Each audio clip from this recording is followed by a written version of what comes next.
What about insulin, hypertension, triglycerides, waste, and metabolic health?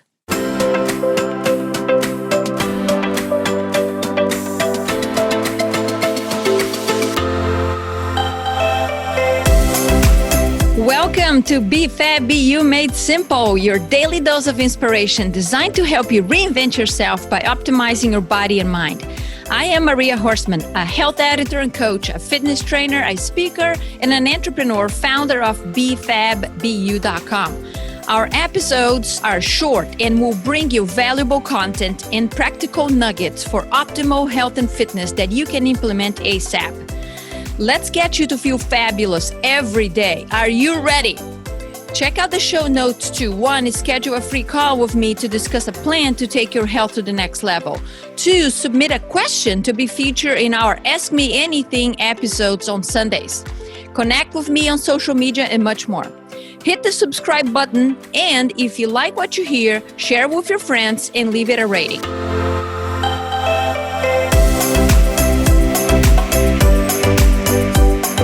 Insulin, hypertension, triglycerides, waist circumference, and metabolic health.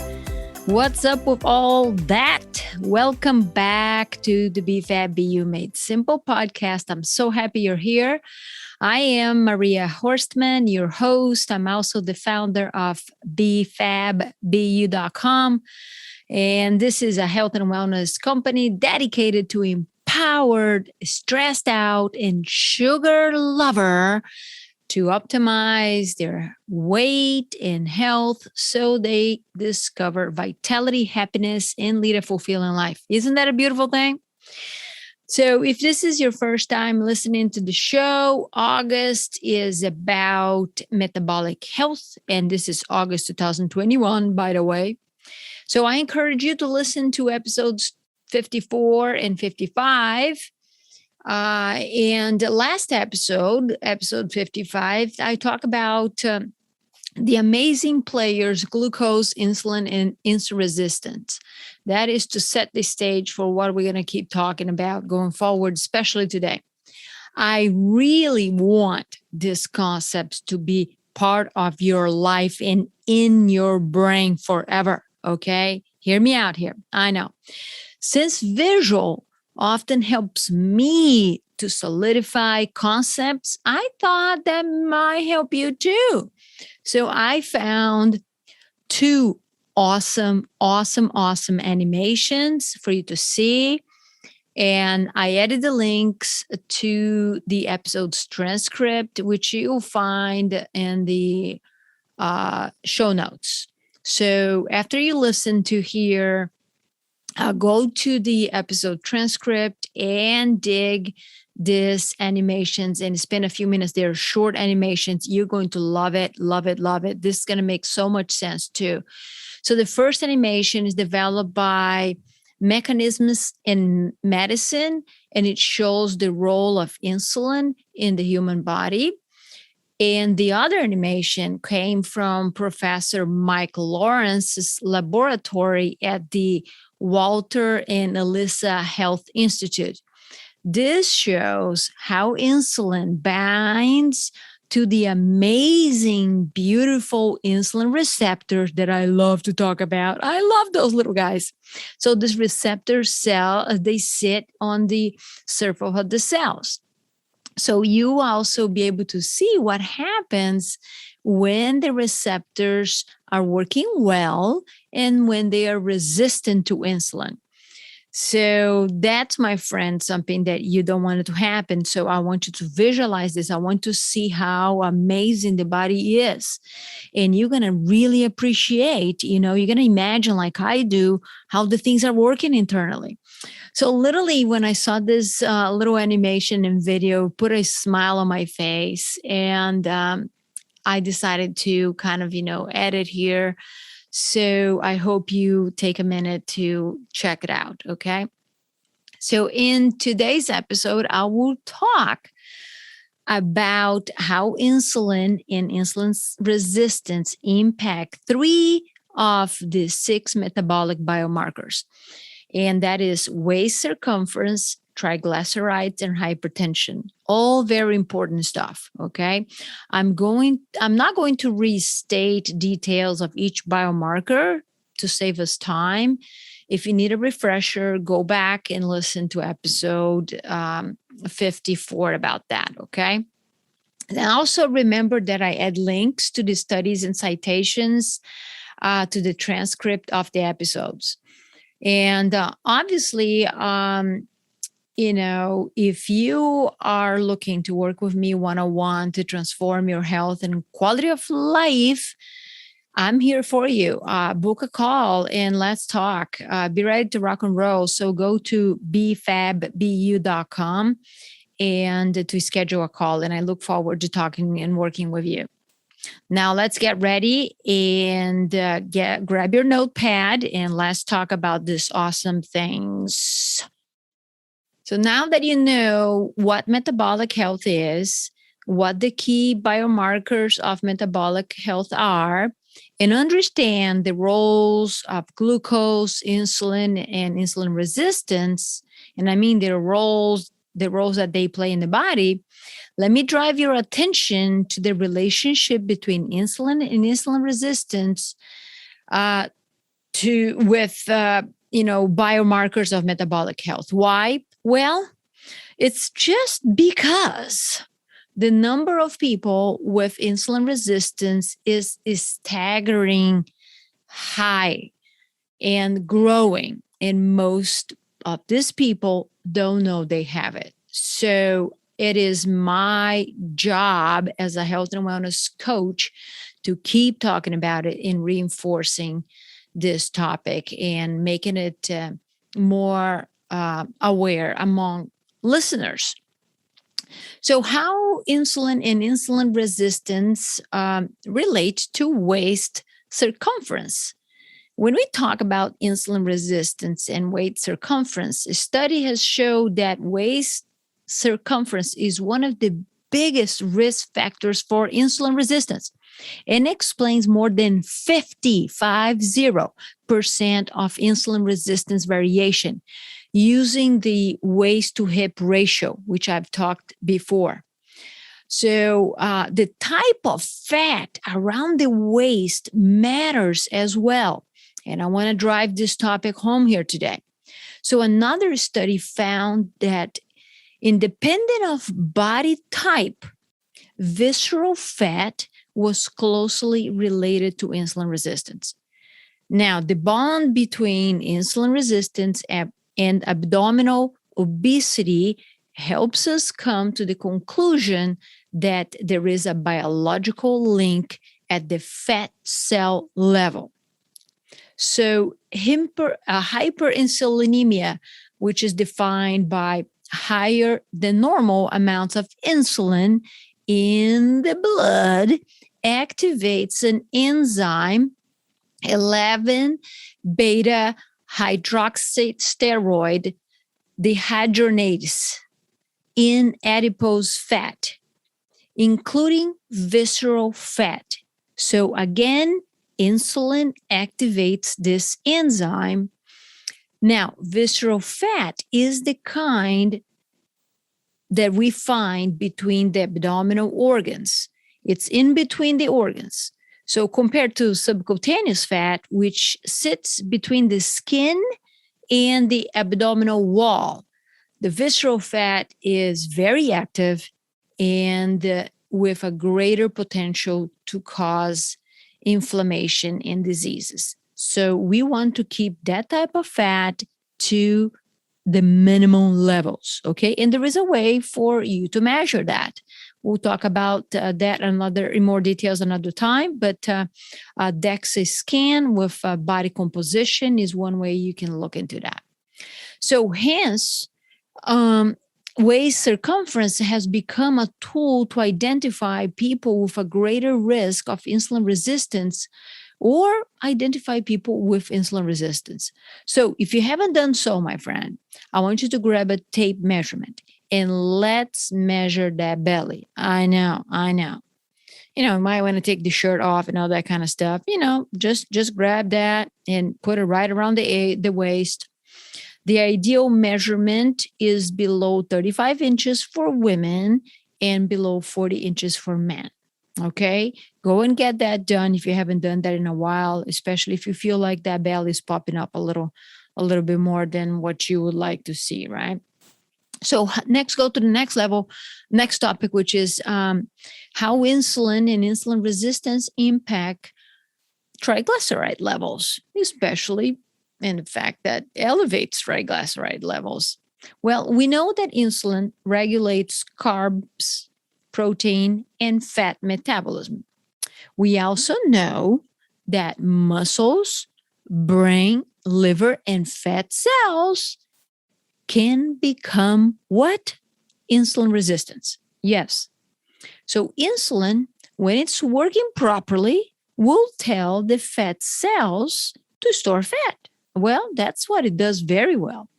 So insulin also reduces triglyceride levels by stimulating lipoprotein lipase, which helps to break down triglycerides into free fatty acids, which can then be used as energy or even be stored, in fat tissue for future use if we don't use it right now.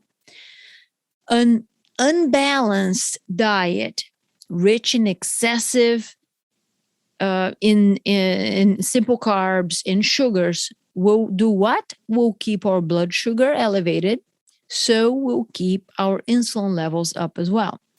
Here's the thing. Excessive glucose can also cause the body to synthesize new fatty acids and plasma triglycerides. You bet that when I see high triglyceride levels in someone's blood test, there is a chance that person is an unhealthy carb and or sugar lover. And we're going to have a little conversation about that diet too. So this whole thing can lead to a dangerous cycle, as you can just imagine. How come? Well, is hyperglycemia, which is high levels of glucose in the body, can lead to what? Hyperinsulinemia, which is high levels of insulin, that can lead to insulin resistance, that can lead to prediabetes, leptin resistance, obesity, systemic inflammation, type 2 diabetes, cardiovascular disease, and so on, so on, so on. Yes, I know I'm sounding very dramatic here, but I'm telling you, this is not a joke. This is the truth. So you got to be aware of this. You got to be thinking about those things every time you make your choices when it comes to your nutrition, especially, or to the fact that maybe you're not moving as much as your body needs to move, or maybe the excessive alcohol, or maybe excessive stress levels, poor sleep. All those things impact our glucose levels, which will, continue to trickle this down, as I just mentioned. And let me say one more thing about, fat and insulin. As we keep gaining fat, the fat tissues grow. Yes, they grow. And when they grow beyond their borders, the cells can become inflamed and leak inflammatory proteins into the blood. Hello, inflammation. Okay? And do you think that you're feeling that inflammation? No. Is not something that you're feeling. Is that something that is growing inside, that is happening inside without you going on with your day? Yes, it is. And there is, by the way, a way to figure out if the fat cells are insulin resistant, but is beyond today's discussion. So good Lord, right? Good Lord. So let's all do our best, okay, to focus in what? In consuming carbohydrates that are real foods, okay, rich in fiber. That's what you got to think. Think about carbs equals fibers and their low glycemic load, with a low glycemic load. Can you do that for me? look, you do that for me, you're going to do that for yourself. You don't have to do it for me. Do for yourself, for your health, for your kids, for your future, for your spouse, for I don't know for who, for God, I don't care. Do this right now, okay? Pay attention to what you're consuming. So let's go for the next topic of today, which is the relationship between insulin resistance and hypertension. Yes, high blood pressure.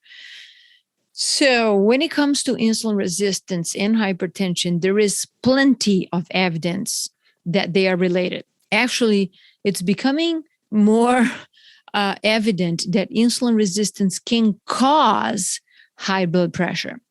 Now, there are a few mechanisms that this can happen. And today I'm going to talk about one of them. And that one is not discussed very often. So I want you to be aware of it. So there is a hormone called aldosterone that is released by the adrenal glands that sit around our kidneys, on top of our kidneys. This adrenal glands also is the same glands that produce and release hormone cortisol, the stress hormone. Well, aldosterone regulates the balance of water and salt. I know, right? So the salt, as we know, is made of sodium and chloride. So when the adrenal glands are working well and aldosterone levels are under control, aldosterone will do its job and will tell the kidneys, again, it's a hormone, it's a messenger, right? Tell people what to do. And these people are hormones and everything else in our body, okay? I call our hormones and our cells and all that people. Maybe you want to do the same. I don't know. To me, they're all part of me, so they're me. So anyway, the aldosterones are going to tell the kidneys to hold on to the sodium and reabsorb it into the blood.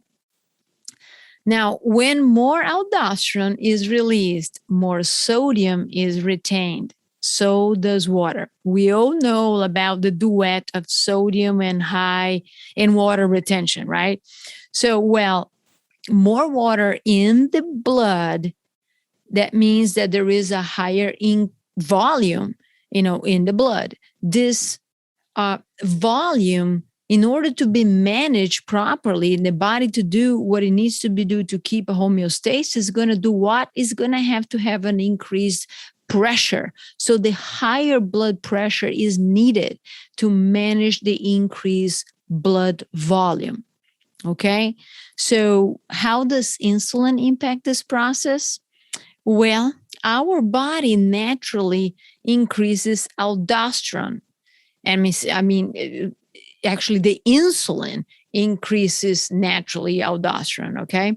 And a person with insulin resistance will have what? More insulin circulating in the bloodstream, causing this aldosterone activity to happen more often. So this retention of water and sodium and increasing the blood volume, which it will instigate a higher blood pressure to manage this increased blood volume, will continue. So that's how insulin impacts aldosterone and how aldosterone impacts hypertension. I hope all this is making sense and that your appreciation for your hormone insulin has skyrocketed just today. And there is more. Okay, there's a lot more in this discussion of insulin resistance, and metabolic health. Next episode, I will dive into the relationship between insulin and insulin resistance and the two other metabolic health biomarkers, LDL and uric acid. And we're going to start touching on to the topic of inflammation. Now, in the meantime, here is the homework for you. Okay, I want you to take action and help your hormones here. I want you to grab a pen and paper and make a list of the carbohydrates that you consume regularly. And if you don't know if what you're consuming regular is a carb, a protein, or a fat, hey, Dr. Google will help you with that. Or you can reach out to me as well, and I can help you with that. So the next thing I want you to do, once you figure what are the carbs that you eat more often, I want you to answer a few questions. can put this in columns, okay? Are they rich in fiber? Yes or no? Are they rich in sugar? Yes or no? Are they have a high or low glycemic load? Not sure? Yes, Dr. Google will help you with that too. Just put in your search bar nutrition database and glycemic index database, and you're going to have options and you can start your search. I know you might be saying, well, that sounds like a lot of work, Maria. I don't have time for that. Oh, Lord, please don't tell me that you don't have time for this. If you already had time to listen to this podcast, is because you are interested in your health. So take the next step, okay? When your health is important to you, you're invested, right?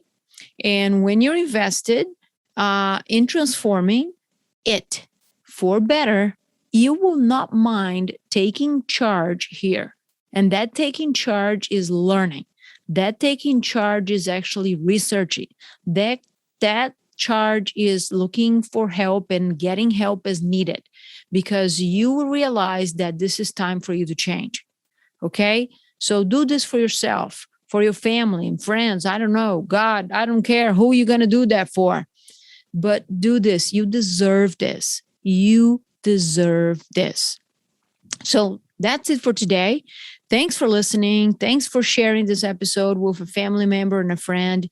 And also, thanks for leaving us a review in iTunes. Yeah, go to iTunes right now and leave us a review and some feedback.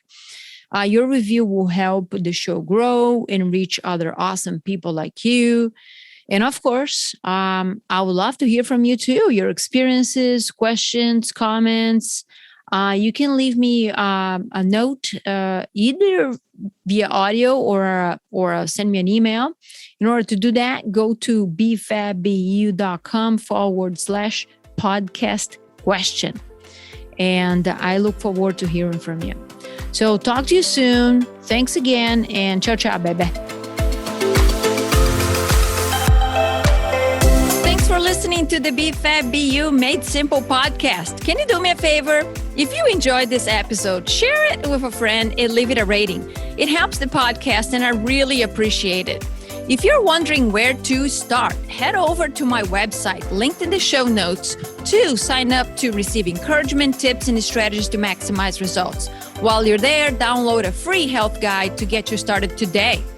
If you're looking for a coach and trainer to help you optimize your weight, body, and health, get on my calendar. Let's discuss your goals, establish a custom plan, implement it, and celebrate your results.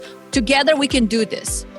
Find the link to schedule a free energy audit strategy session also in the show notes.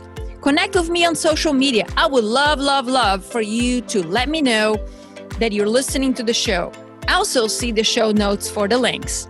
In addition to a qualified healthcare practitioner, it's important that you have someone in your corner who is in for you and will help you to plan and stay on track implementing your goals. Are you ready? Let's rock and roll this boat. I will see you on the next episode of BFABU Made Simple.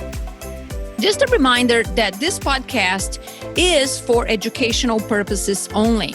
This podcast is not a substitute for health care by a doctor or other qualified medical professionals. This podcast is provided on the understanding that it does not constitute medical or other professional advice or services.